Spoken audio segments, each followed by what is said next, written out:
贫油穿甲弹抵乌，英国却不想再当主角，轰炸伦敦可不是开玩笑。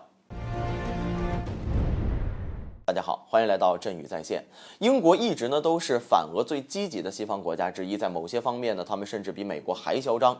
前段时间呢，英国在向乌克兰提供挑战者坦克之后呢，还将含有核材料的贫铀穿甲弹纳入到了对乌的军事援助当中。这个举动在当时就引发了俄罗斯的强烈反对。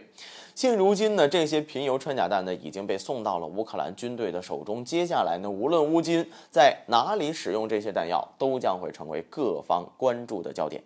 因为这些贫铀穿甲弹呢，不仅会给敌人造成巨大的杀伤力，同时呢，还会影响到当地的环境。最为重要的是，俄罗斯将会用什么样的方式来回应乌军使用的含核武器？当然了，挑衅归挑衅，但如果让英国人真去真刀真枪的和俄罗斯正面硬刚，他们还真没有那个胆子。这不是吗？在贫铀穿甲弹抵达乌克兰之后，英国呢却不想再充当俄乌冲突的主角了。根据乌克兰媒体报道，英国国防部国务大臣表示，英国提供的武器弹药都会由乌克兰军队自己控制，如何使用也将由乌克兰方面自主决定，伦敦不会进行任何的干涉。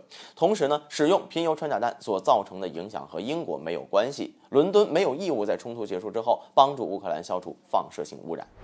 显然，英国方面呢正在极力的撇清和乌军的关系。要知道，贫铀穿甲弹一旦在俄乌战场上使用，那将会造成无法预测的影响。首先呢，英国和乌克兰会受到国际舆论的谴责；其次呢，无论是英国还是乌克兰，都可能会遭到俄罗斯的疯狂报复。最后呢，使用贫铀穿甲弹会给当地的环境造成放射性的污染，而消除这些污染呢，则将消耗大量的财力和物力。这一系列的后果都是英国所承担不起的。于是呢，在这些弹药抵达乌克兰之后，他们在第一时间就撇清了关系，拒绝帮助乌军善后。说实话，英国撇清关系，不想再当主角，其实呢是意料当中的事情。在俄乌冲突爆发之后，英国向乌克兰送去了大量的军事援助，这已经引发了俄罗斯的不满。现在呢，又将贫铀穿甲弹这种含有核材料的武器送到了乌军手中，这和在普京的面前玩核威慑没什么两样。一旦俄罗斯决定对北约进行反击，那么英国绝对是俄军的头号目标。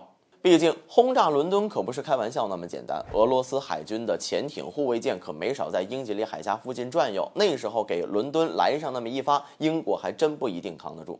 或许有人会说，英国的背后是北约，俄罗斯真的敢和他们开战吗？关于这一点俄安全委员会副主席梅德韦杰夫就明确表示，俄军作战的对象已经不是乌军、北约。他还表示，不排除使用核武器的可能性，并且呢，这种可能性正在与日俱增。好了，本期节目就到这里，欢迎大家点赞、分享精彩的评论。